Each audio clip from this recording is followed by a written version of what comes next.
me vuelvo a presentar. Mi nombre es Roquel Cárdenas, que le saludamos desde Panamá. Y hemos estado durante las últimas semanas tratando de manera continuada comentar el Catecismo de la Iglesia Católica. Ese gran tesoro que le llevamos así como con el título que el Evangelio le pone a una de las enseñanzas de Jesús, el tesoro escondido, definitivamente, porque es un tesoro, un regalo que Dios nos ha dado a través de nuestra iglesia, pero que muchas personas simple y llanamente posiblemente ni siquiera lo tienen en casa o muy pocos se han empeñado en leerlo. Entonces nosotros hemos, como parte de nuestro apostolado y de mi trabajo como catequista, es promover en la medida de mis posibilidades la lectura, el estudio del catecismo, que es muy importante para avanzar en nuestro camino de fe. Entonces, dicho esto, vamos a continuar con el tema que teníamos el día de hoy. El programa anterior estuvimos hablando del numeral 50 como una introducción a la revelación divina. Ahora vamos a entrar en materia y vamos a partir del numeral 51 del catecismo. Y me permito compartir la pantalla. Numeral 51 del Catecismo de la Iglesia Católica. La sección dice: Dios revela su designio amoroso. 51. Dispuso Dios en su sabiduría revelarse a sí mismo y dar a conocer el misterio de su voluntad, mediante el cual los hombres, por medio de Cristo, Verbo encarnado, tienen acceso al Padre en el Espíritu Santo y se hacen consortes de la naturaleza divina. Bueno, aquí hay varias verdades contenidas. En primer lugar, partamos del principio de que la palabra revelación significa algo a lo cual no estaba oculto a nuestros ojos y que efectivamente no era posible para nosotros descubrirlo. Entonces tenía que otro mostrárnoslo. Entonces eso es revelar, quitar el velo. ¿Y qué fue el velo o qué fue la verdad a la que nosotros no teníamos acceso y no podríamos conocer si no era porque Dios nos los mostraba? Bueno, primero, el misterio de la voluntad divina. ¿Sobre quién? Sobre nosotros, en primer lugar, sobre los hombres, dice el catecismo, por medio del cual, a través de nuestro Señor Jesucristo, que es el Verbo hecho hombre, igual a nosotros en todo menos el pecado, vamos a nosotros tener acceso al Padre en el Espíritu Santo y compartir la naturaleza divina, que por eso es lo que nosotros conocemos, que somos elevados desde la presente vida a la vida sobrenatural. Entonces, efectivamente, nosotros tenemos que visualizar a la vocación a la que estamos llamados. Entonces, por lo tanto, una de las cosas más comunes que tenemos nosotros, aunque parezca básico, es que, miren hermanos, si usted está en un club de fútbol, club de natación, un club cívico, un club social o cualquier actividad que usted decida involucrarse, una de las cosas que debe preguntarse es ¿por qué yo estoy aquí? ¿O para qué estoy aquí? Y aunque parezca curioso, en la iglesia muchas personas están, pero no saben por qué están. De hecho, algunas personas piensan que la iglesia está para solventar su soledad, buscar compañía, entretenimiento, algo que hacer, sentirse mejor, ayudar a los demás. Y podríamos dar un largo etcétera. Algunos dirán, ¿y acaso no tiene eso? Sí, pero todas esas cosas son accesorias. Es como cuando uno tiene un dulce y hay una decoración que le ponen alrededor, pero la sustancia del dulce no es eso. De hecho, recuerdo que a veces cuando yo iba a algunas bodas, me decían los dueños o los que organizaron la boda, que habían pasteles enormes, de los cuales buena parte de lo que aparecía era cartón decorado, que solamente una pequeña parte era realmente por lo que nosotros llamamos un pastel. En algunos lugares nosotros le llamamos acá dulce, otros le llaman pastel, pero el pastel de boda en esencia era una parte solamente, muchas veces la central, el resto, que parecía algo extraordinario, era realmente cartón decorado. Hago esta analogía porque posiblemente muchas de nuestras actividades, cuidado que es cartón decorado y no tiene la esencia. ¿Cuál es la esencia de nosotros estar en la iglesia? Precisamente esto que nos dice el catecismo. Que nosotros tengamos conciencia que estamos en la iglesia para que por voluntad divina nosotros tengamos acceso a Dios Padre en el Espíritu Santo por la gracia de nuestro Señor Jesucristo y podamos tener desde la presente vida acceso a la naturaleza divina y posteriormente tener acceso definitivo después de la muerte y después de la resurrección plena acceso a la naturaleza divina. Esa es la meta. Eso es como la enseñanza clásica que se ha perdido, que uno para qué va a la iglesia para salvarse. Pero muchas veces hemos perdido eso. Pareciera que o nos avergüenza o que hemos perdido el sentido de por qué vamos a la iglesia. Es ahí porque muchas veces algunos tienen una imagen distorsionada de la iglesia y comienzan a decir que la iglesia debería hacer esto, que la iglesia debería aceptar esto, que la iglesia debería acoplarse a esto, como que si la iglesia fuera una especie de asociación sin fines de lucro o inclusive, podríamos decir, una asociación o como por ejemplo el Estado que tiene que ir adaptándose a los nuevos, o el ejército, o qué sé yo, cualquier otra organización, los bomberos, que tiene que organizarse y adecuarse al tiempo. Entonces la iglesia que transcurre en el tiempo y que Dios la sostiene, tiene el propósito sobrenatural, más allá de la presente vida, de algo mucho más grande. Entonces, cuando la iglesia pierde su identidad, entonces, nosotros queremos que la iglesia pierda su identidad, entonces muchas veces todo empieza a perder sentido. Por eso dicen que la razón más real y esencial de la iglesia es la evangelización.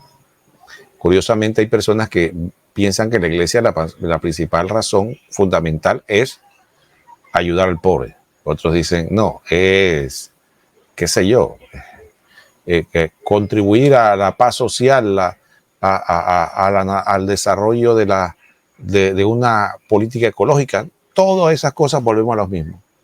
Son accesorios, son cosas que son buenas, pero no es la esencia.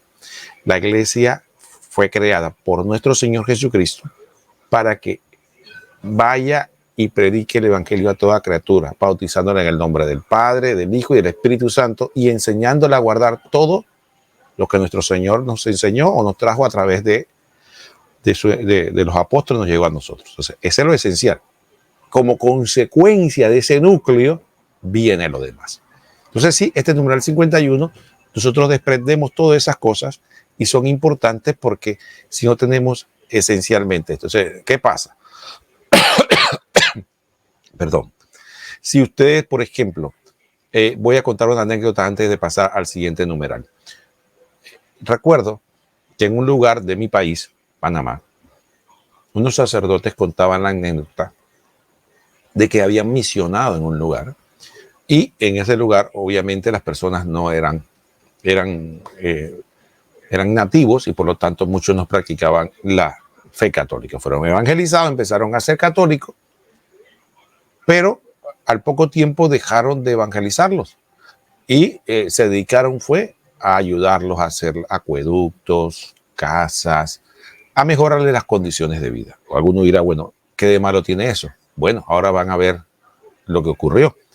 ¿Qué pasó? Muchos de estos hermanos empezaron a irse a otros grupos religiosos, ¿no? Y entonces abandonaron la iglesia. Entonces, ya preocupado el superior de la orden que estaba llevando adelante todas estas obras, hizo una reunión y le preguntó a toda la población qué estaba pasando, que no es que ellos le estaban cobrando lo que estaban haciendo, pero querían saber por qué habían decidido abandonar la iglesia. Y uno de los líderes le respondió de que estamos siempre y vamos a estar siempre agradecidos por ustedes por todo lo que han hecho por nosotros, pero ustedes nos alimentan el cuerpo, mientras que allá en estos grupos nos alimentan el alma, nos hablan de la palabra de Dios. Sorpresa de sorprendidos, ¿verdad? Entonces aquí esta anécdota, porque no es un cuento inventado, es realidad, es lo que puede pasar si perdemos nuestra identidad.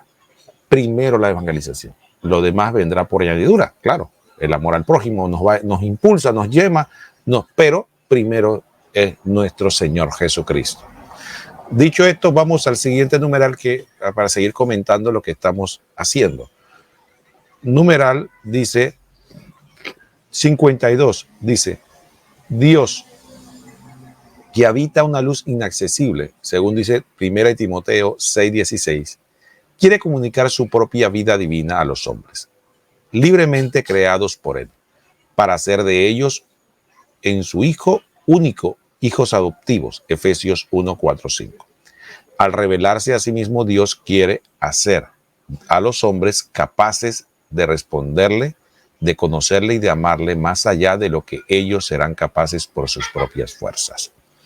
Bueno, aquí hay otro aspecto importante que yo quisiera. Esto tiene una riqueza increíble, pero evidentemente por la misma connotación del programa no me puedo quedar tanto tiempo en cada numeral. Sin embargo, partamos de un principio. Lo que nos dice el catecismo, que Dios nos quiere asociarnos como hijos adoptivos. Nosotros decimos que somos hijos de Dios como si habláramos de cualquier cosa, ¿no? Nosotros tenemos que entender que nosotros somos hijos naturales de nuestros padres. Y obviamente, dos seres humanos, por la gracia de Dios, engendraron a otro ser humano. Así que sí, realmente somos hijos de ellos y compartimos la misma naturaleza divina, la misma naturaleza.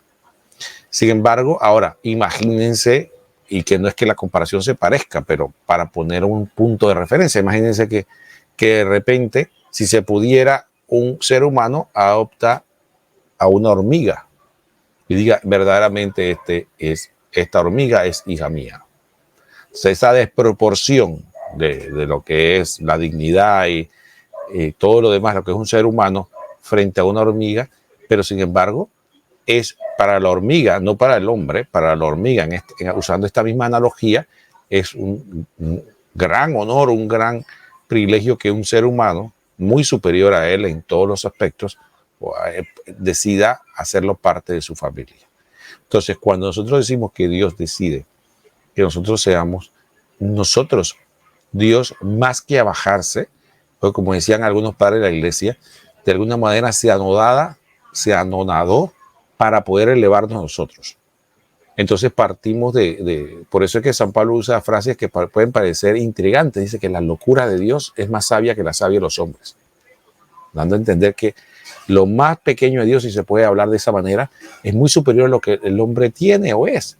Sí, ya el solo hecho de que Dios nos llame hijos, ya es un enorme honor. Y además de eso, que diga que lo quiere hacer, ya no, si bien es cierto, no por naturaleza, porque no podemos nosotros tener naturaleza divina, pero sí elevarnos a tal punto que podamos llegar a la dignidad de ser hijos adoptivos, o como dice la iglesia, hijos en el Hijo, entonces ya es un gran don.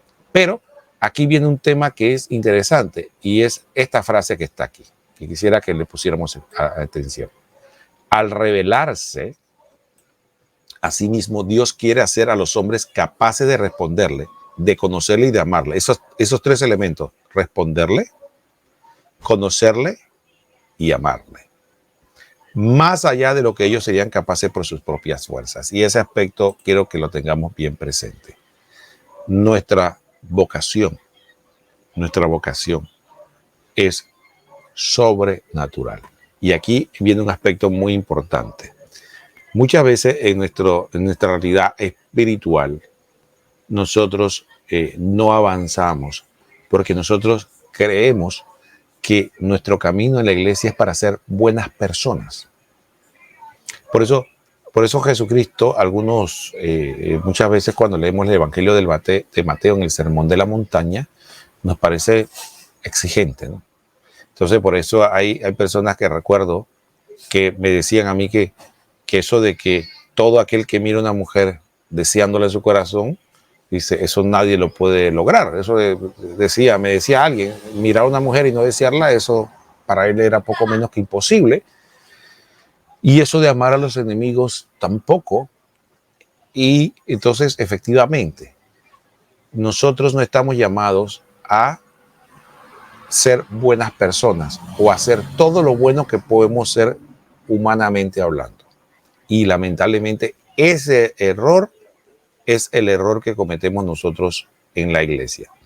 Y muchas veces nuestra espiritualidad está distorsionada porque sí, porque yo pienso que sí, bueno, yo básicamente me llevo bien con los vecinos, me llevo bien con mi familia, soy una persona bastante ecuánime, normal, dentro de los parámetros, educada, amable y demás.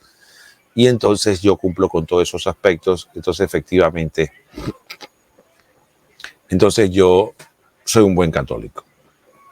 Sin embargo, el catecismo nos explica que efectivamente nuestra vocación está llamada a ser, a responderle, conocer y amar a Dios más allá de lo que nuestras propias fuerzas, significa nuestra humanidad, puede lograr. Entonces ahí viene el misterio de la gracia, que viene a asistirnos para que nosotros podamos realmente responder más allá de lo humano. Entonces, tenemos que tener claro que nuestra vocación en esta tierra, y efectivamente a la que estamos llamados después de la vida terrena, es una vocación sobrehumana. Y dicho como la iglesia enseña, es la gracia que nos da, que nos eleva nuestra naturaleza. Entonces ya nosotros tenemos que comportarnos de manera sobrenatural, es decir, más allá de nuestra naturaleza. Es ahí porque el evangelio es tan exigente y es ahí porque Jesús nos está diciendo de que efectivamente tenemos que responder. Entonces no se trata de una especie de voluntarismo de que, bueno, ahora solo las personas con una enorme fuerza voluntaria son los únicos capaces o llamados a seguir el evangelio. No, el evangelio se nos dio a todos porque todos somos capaces de poder cumplir el evangelio si nos unimos a Dios. Pero baste por ahora saber de que las exigencias de nuestro Señor Jesucristo, que muchas veces nos parecen a nosotros totalmente fuera de nuestro alcance, es nuestra vocación. Porque efectivamente, para nosotros, si nosotros nos cuesta trabajo, naturalmente muchas veces amar a los que decimos que queremos y no perder la paciencia y siempre estar disponible, imagínense lo que el Señor nos dice, que tenemos que amar a nuestros enemigos y orar por nuestros perseguidores. Entonces es algo afuera de nuestro alcance. Sin embargo, a esa vocación es que Dios nos está llamando. Entonces, mientras no tengamos claro nuestra meta, no sabremos a dónde vamos a caminar. Por eso es que hay mucha autocomplacencia a veces en nuestras iglesias, porque las personas consideran que, bueno, una persona normal, una persona sin mayores expectativas y mayores, eso somos los católicos y punto, ¿no? Y no, eso no es lo que llama y el catecismo aquí nos lo muestra. Estamos llamados a responderle a Dios con algo más allá de nuestras fuerzas. Tenemos que ver de que todas esas exigencias que Dios nos da en cuanto a la pureza, en cuanto al amor, el perdón, la abnegación, el negar a nosotros mismos, son posibles, pero son metas realizables con la gracia de Dios, pero que tenemos que tenerla. Porque si nosotros no aspiramos más que a tener lo natural, entonces simple y llanamente estamos en lo básico. Por eso Jesucristo decía, si ustedes saludan a los que les saludan y aman a los que le aman y le prestan a los que le pagan, ¿qué mérito tiene? ¿Qué diferencia tienen de los? Y eso es lo que debíamos preguntarnos nosotros como verdaderos católicos. Si nosotros en las áreas donde nos comportamos nos vemos igual o diferente. Y no se trata de andar mostrando cruces o tener una Biblia en cada puesto de trabajo, o tener puesto de trabajo en el área donde estoy lleno de imágenes para que sepan que yo soy un gran católico, sino que sin ver nada, que no digo que esto esté mal, pero lo que trato de explicar es que sin ver nada que me podrían identificar, supiera, oye, esta persona como que no se ve igual que los demás, ¿no? Tiene un comportamiento diferente. Entonces, eso es algo a lo que tenemos. Vamos con el siguiente numeral, numeral 53 del Catecismo, dice así. El designio divino de la revelación se realiza a la vez mediante acciones y palabras íntimamente ligadas entre sí y que se esclarecen mutuamente. Este designio comporta una pedagogía divina particular.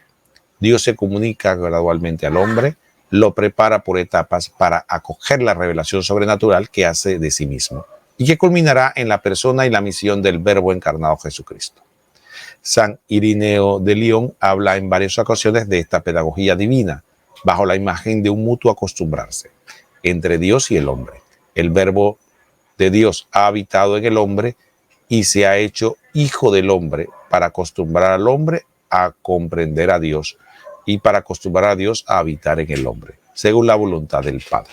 Bueno, aquí San Irineo usa una frase bastante, diría, audaz, ¿no? Pero lo que yo quisiera empezar hablando es por el término que utiliza el catecismo y lo pone entre comillas, ¿no? Pedagogía divina. Y este término pedagogía viene a aclararnos mucho a nosotros, muchos aspectos a nosotros. Y es la siguiente. Pedagogía, recuerdan que es la ciencia de poder transmitir el conocimiento de enseñar. Todos nosotros sabemos que los seres humanos aprendemos en nuestra vida natural o en un proceso desde la infancia hasta la época adulta. Y el conocimiento se va transmitiendo de manera adecuada a la mentalidad. Podríamos decir que el hombre como género también fue pasando en etapas desde una infancia hasta un crecimiento. Entonces, por eso la palabra nos habla de la plenitud de los tiempos. En un momento Dios determina que ya la humanidad está madura para mostrarle ya de manera definitiva su revelación, el misterio. ¿Por qué tiene que haber un crecimiento? Entonces sí, muchas personas se preguntan de que, pero ¿por qué hay tal diferencia entre el Antiguo y el Nuevo Testamento? ¿Por qué parece que hay dos dioses? Parece que como que la impronta del Antiguo Testamento no se parece al Nuevo Testamento, aunque eso es muchas veces porque no profundizamos y solo nos quedamos a primera vista. Sin embargo, lo que sí tenemos que reconocer que, como dice el mismo San Pablo, que la ley, por ejemplo, era un pedagogo, era algo que nos estaba llevando hacia la revelación definitiva de Dios. Por eso quedarse con la ley era quedarse atrás. Pero pongamos un ejemplo. A mí me gusta usar muchas veces los ejemplos de la matemática que nos permiten a nosotros vislumbrar las cosas. Imagínese usted que usted cuando empieza a estudiar y le empiezan a decir, los que se recuerdan cuando estudiaba, o sus hijos estaban estudiando, ¿qué le decían? Empezaban por cualquier fruta, vamos a llamar naranjas, ¿no? Y te ponían 3 naranjas y lo primero que te enseñaban era contar, 1, 2, 3. Y después te decían, bueno, ahora imagínate que estas 3 naranjas, ahora le ponemos una acá, más una, y la agregamos. Ahora, ¿cuántas naranjas hay? 4. Entonces, 3 más 3 naranjas más una naranja, ¿cuánto te da? 4. Y de esa forma básica empezaba a enseñarnos aritmética. Las operaciones básicas, suma, resta, si al conjunto de las 3 naranjas yo le quito una naranja, es decir, menos, ¿cuántas quedan? 2 naranjas. Entonces, algunos dirán, bueno, ¿y eso tan básico, no? Bueno, a los niños usted no puede explicarle de otra forma y no le está mintiendo. Y después ellas logran, perdón, abstraer esos conceptos en números y ya no ven naranjas, sino que ven números y después van pasando para otras operaciones, ya van pasando a la multiplicación, después van pasando a la división y así va avanzando nuestro proceso en el campo de la aritmética, que creo que la mayoría pasamos por eso. Pero después vamos a otro nivel educativo y nos hablan de incógnitas, nos hablan de álgebra y nos hablan de algo que inclusive no sabíamos que existía, que hay números negativos y números positivos. Es verdad, ciertamente, pero esos números negativos y positivos no podíamos hablárselo al niño que estaba aprendiendo aritmética. En ese momento nosotros no le podíamos decir a él de que si yo, del punto de vista algebraico, yo puedo quitarle a un número mayor, a un número menor, un número mayor. O sea, yo puedo decir que 3 menos 5 da menos 2.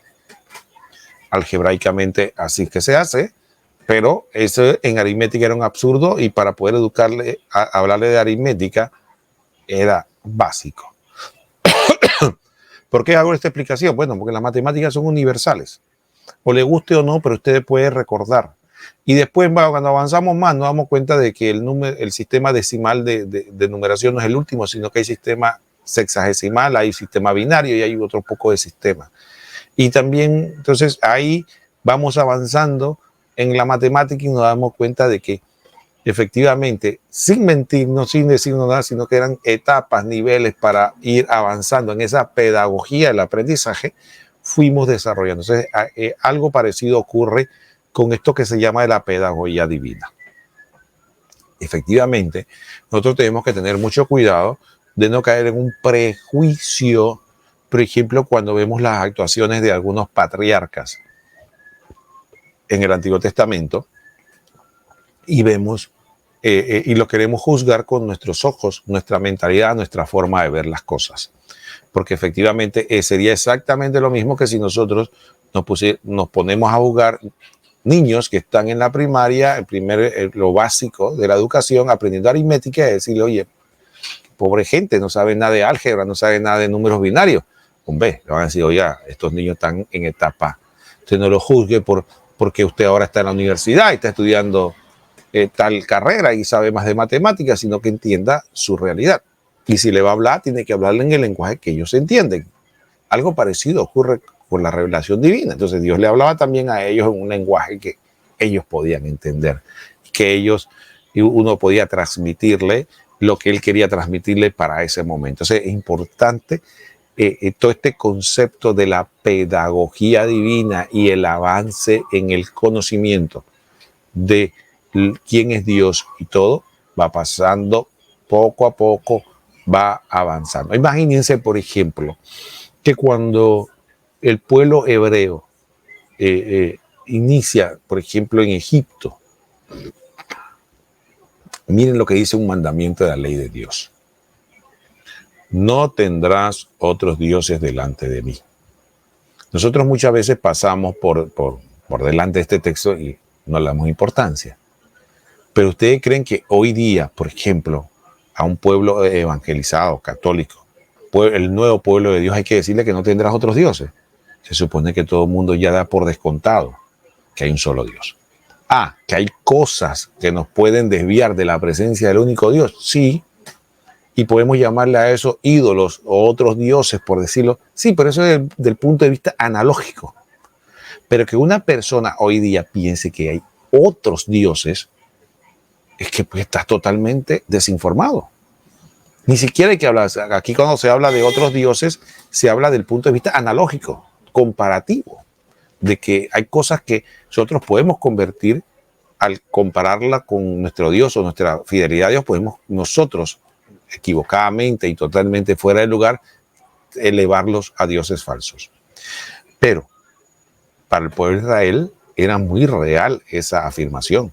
No tendrás otros dioses. Entonces ellos creían firmemente que había otros dioses, pero que el Dios de ellos, de su pueblo, por eso también había un sentimiento posesivo nacional. Yahvé es nuestro Dios, es el Dios de Israel. No era el Dios del universo. Eso fue posteriormente, mucho más avanzado en la revelación, fue que ellos fueron descubriendo que Yahvé no era el Dios solamente de Israel, Yahvé era el Dios de toda la creación. Pero empezaron a llamar Yahvé Sebaot, el Señor de los ejércitos. ¿Por qué? Porque efectivamente empezó un proceso de relación. Pero en ese momento ellos creían que Yahvé era el Dios de Israel y que obviamente Yahvé era más poderoso. Por eso dice que Yahvé era más poderoso, fue más poderoso que los dioses de Egipto.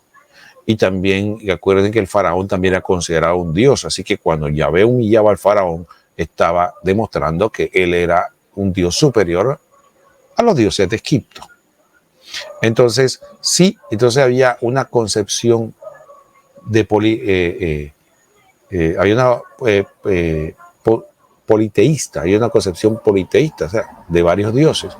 No había un monoteísmo firme todavía, a pesar de que uno piensa que después del Sinaí, no, después del Sinaí no hubo un monoteísmo firme. Ellos lo que estaban buscando era la fidelidad a aquel que se le reveló a su padre, el Dios de Abraham, el Dios de Isaac, el Dios de Jacob, que dice yo soy Yahvé. Bueno, séme fiel a mí, obedéceme a mí, porque yo soy tu Dios. Yo seré tu Dios y tú serás mi pueblo. Pero el pueblo, en la mentalidad de ellos, habían otros dioses.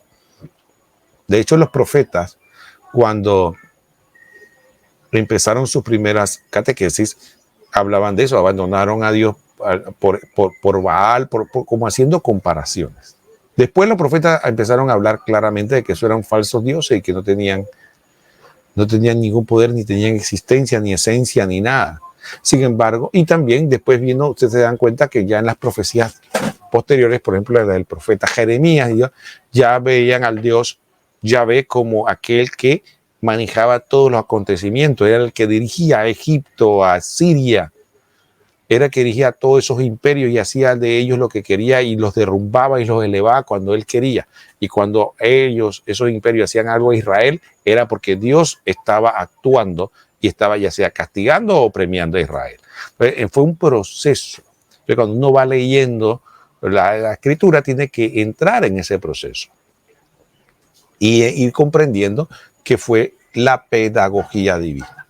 Entonces, esta pedagogía divina también tiene una connotación para con nosotros. Y en este aspecto también tenemos que establecer de que nuestro crecimiento, ya que fuimos hablando de la revelación en términos generales y en cuanto a la humanidad y en cuanto a la plenitud de los tiempos con Jesucristo, pero en nuestro caso también hay una pedagogía de Dios. Y esta frase que yo quiero, que es un poco atrevida, pero que para los efectos sirve, dice que San Irineo dice que el verbo de Dios ha habitado en el hombre y se ha hecho hijo del hombre para acostumbrar al hombre a comprender a Dios. Esta frase es muy importante para nuestra vida espiritual. Perdón. ¿Por qué? Porque ese proceso es lo que nosotros llamamos el proceso de conversión. Nosotros estamos elevados o estamos llamados a vivir esa pedagogía de Dios a través de un camino de aprendizaje y de nosotros irnos acostumbrando al hombre, con nosotros a Dios. Entonces, ese proceso de conversión que nosotros llamamos yo me convierto todos los días, es nosotros irnos poco a poco acostumbrando a Dios. De esa forma, vamos a comprender de que efectivamente sí existe también una pedagogía individual, una pedagogía de cada uno de nosotros, en la que cada uno tiene una edad espiritual, en la que va a ir avanzando y vamos a ir caminando. El problema es que usted sabe que cuando en ese camino de la educación nuestra que pasamos, hay una realidad que cuando la educación es buena, siempre hay un grado de dificultad. Siempre hay un grado de dificultad. Usted cuando iba avanzando en su educación sabe que cada vez que era un reto nuevo, era algo un poco más complejo.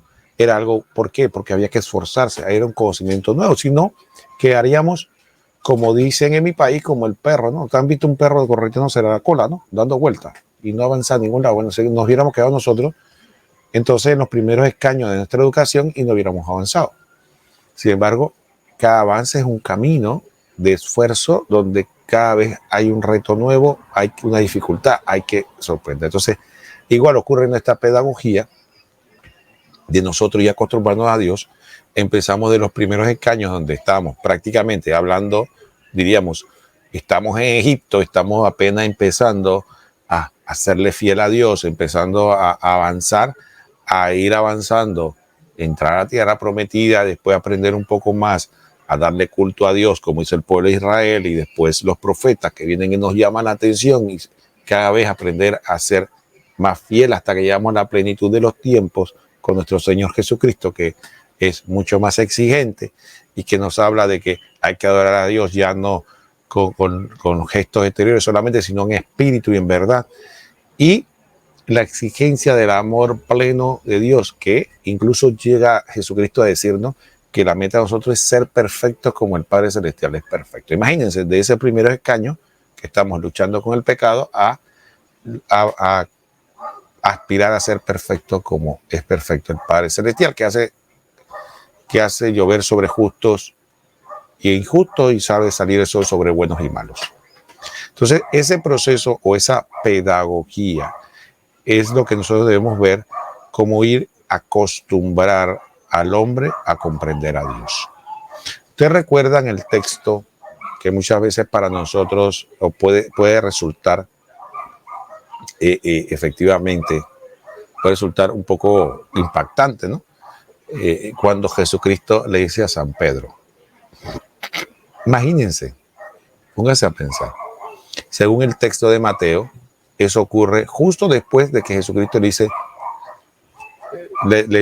a Pedro que sobre esa piedra edificaré mi iglesia y las puertas del infierno no podrán prevalecer contra él. A ti te daré las llaves del reino de los cielos y todo lo que haces en la tierra quedará atado en los cielos y todo lo que desates en la tierra quedará desatado en los cielos. Entonces acaba de darle semejante declaración y poco después Jesucristo empieza a hablar de que iba a padecer. Y entonces, ¿qué pasa? Más adelante, Jesucristo le habla de que va a morir en la cruz. Y cuando Pedro lo llama aparte y empieza a reprenderlo, como decir, maestro, ese no es el camino. ¿Cómo dices eso? Eso ni siquiera debías pensarlo. Si eso es lo que estamos pensando, que tú vas a ir a Israel es a demostrarle a todo que tú eres el Mesías. Jesucristo, ¿qué le dice? Detrás de mí, Satanás. Pero la frase importante, porque tú no piensas como Dios, sino como los hombres. Entonces Pedro podría decir, hombre, ¿y qué esperaba, Señor? Si yo soy un hombre, ¿cómo voy a pensar? Yo no puedo pensar como los ángeles, no puedo pensar. Sin embargo, sí, Jesucristo la lección que le estaba dando es que la aspiración de él para su discípulo y para todos nosotros, que nosotros pensemos como Dios. Por eso San Pablo dice frases totalmente, diríamos, potentes cuando dice, es que ya no vivo yo, no soy el que vive yo, sino que es Cristo que vive en mí. O sea, él llegó a tal grado que ya era como otro Cristo actuando aquí en la tierra, porque sus pensamientos eran los pensamientos en el modo de Cristo, o sea, como Dios, ya no como un hombre. Entonces por eso San Pablo también usa otra frase que puede resultar insinuante para nosotros, cuando San Pablo dice, el hombre natural no conoce, o el hombre carnal, algunos dicen el hombre animal, no conoce las cosas del Espíritu de Dios porque son locura para él, porque solo espiritualmente puede ser juzgado. Y por eso San Pablo en varias de sus cartas habla del hombre espiritual. El hombre espiritual es aquel que está imbuido en Dios y por eso empieza a pensar como Dios. Es acostumbrar a tener lo que podríamos llamar nosotros la lógica de Dios, que es locura para los hombres. San Pablo lo dice en otra de sus cartas, cuando dice que yo estoy predicando a Cristo crucificado, ¿no? Escándalo para los judíos, locura para los griegos, pero para nosotros, los creyentes, fuerza de Dios. Entonces, podría preguntarse usted de manera natural, racional, ¿cómo es posible que un hombre crucificado pueda hacer fuerza de Dios? ¿Y en qué nos puede fortalecer eso a nosotros? Efectivamente, eso hay que verlo según los ojos de Dios, para poder, entonces ahí viene ese tema de que el verbo ha habitado en el hombre y se ha hecho hijo del hombre para acostumbrarse al hombre. Entonces sí, efectivamente, aquí vamos a ver esta concepción importante para nosotros. Entonces, ¿de a qué vocación estamos llamados? Haciendo un resumen, entonces Dios se nos revela. Dios revela, pero la revelación, el centro de la revelación divina es nuestro Señor Jesucristo. El plan que Dios tenía desde toda la eternidad pensado para nosotros en su Hijo, nuestro Señor Jesucristo, y su encarnación para hacernos parte de su naturaleza divina y su plan hacernos hijo en el Hijo. Todo eso, ese designio se da a través de los tiempos, en una pedagogía divina, donde va paso a paso llevando a la humanidad en su conjunto y al hombre, cada hombre de manera individual, a avanzar a la plenitud. Y que eso tiene connotaciones espirituales para nosotros, porque definitivamente, como hemos visto, nos ayuda a una comprensión de lo que es el hombre y cómo se le transmite la fe y cómo debemos nosotros, por lo tanto, irla interpretando en nuestro camino espiritual personal y también en toda la revelación en su conjunto. Es decir, el catecismo nos va mostrando. También el otro aspecto importante es vislumbrar de que esa revelación pretende, como vimos en el numeral anterior, de que el hombre responda más allá de su fuerza, es decir, que responda más allá de su naturaleza, de manera sobrenatural. Gracias. ¿Por qué? Por el don de la gracia en nosotros. Y efectivamente, para irnos, como dice este último numeral, acostumbrándonos a Dios en nosotros, para que Dios nos vaya llevando a tener la mente de Cristo, como dice San Pablo también, a pensar como Dios, ya no a pensar como los hombres. Por eso Jesucristo condenó eso con mucha dureza. Fíjense que casi nos está diciendo que nuestros impulsos naturales casi están infectados o alineados por las cosas de este mundo y por tanto por Satanás. Entonces tenemos que tener mucho cuidado cuando nosotros, sin darnos cuenta, sin percatarnos, pensamos que lo que es, entre comillas, natural, o lo que es, decimos nosotros muy común, humano. Hay gente que usa eso como una táctica. Dice, no, es que tal cosa es muy humana, como dando a entender de que, bueno, que es aceptable porque es parte de la humanidad y nosotros no podemos negar lo que somos. Sin embargo, ese es el misterio de Cristo, el misterio de nuestra vocación y el misterio, que nosotros no estamos llamados a ser humanos. Nosotros estamos llamados a ser otros Cristos. ¿Y quién fue Jesucristo? Un verdadero hombre y verdadero Dios. Dios hecho hombre. Recordemos, Jesucristo tenía naturaleza humana y naturaleza divina, unida por la persona del Verbo. Entonces era verdaderamente un ser humano que actuaba como Dios. Entonces ese es el camino de nosotros. Nosotros no estamos llamados no solamente el misterio de Cristo nos está llamando a que nosotros como seres humanos seamos restaurados lo que el pecado dañó en nosotros y del pecado original, sino ese es el primer escaño, ese es el escaño natural. Después que somos restaurados a ese escaño, tenemos que subir más al de Cristo. Por eso viene con la iglesia enseña que nuestro Dios habita, tenemos la inhabitación de la Trinidad en nosotros, y esa inhabitación y esa gracia nos da la posibilidad de que nosotros empecemos poco a poco en nuestra pedagogía, avanzando en el camino para actuar ya no como los hombres, sino actuar como Dios actúa a través de un hombre. Entonces, ese misterio que muchas veces puede ser incomprensible para algunos, incluso puede ser hasta más allá de lo que pueda aceptar, es nuestra vocación. A eso le llamamos nosotros la santidad, cuando ya el hombre deja de actuar como un ser humano común y corriente, sino como un ser humano, con naturaleza humana, pero elevado por la gracia a actuar de manera sobrehumana, o dicho de otra manera, sobrenatural, más allá de su naturaleza, por la gracia de Dios. Y ese es el camino de la pedagogía divina que se da en la revelación y que también se da en nuestro camino de la revelación de Dios en nuestra vida, y en nuestra vida de manera particular en cuanto al conocimiento y la actuación. Bien, hermanos, ya se nos acabó el tiempo y verdaderamente ha sido un verdadero privilegio estar con todos ustedes aquí en su programa El Tesoro Escondido, comentando el Catecismo de la Iglesia Católica.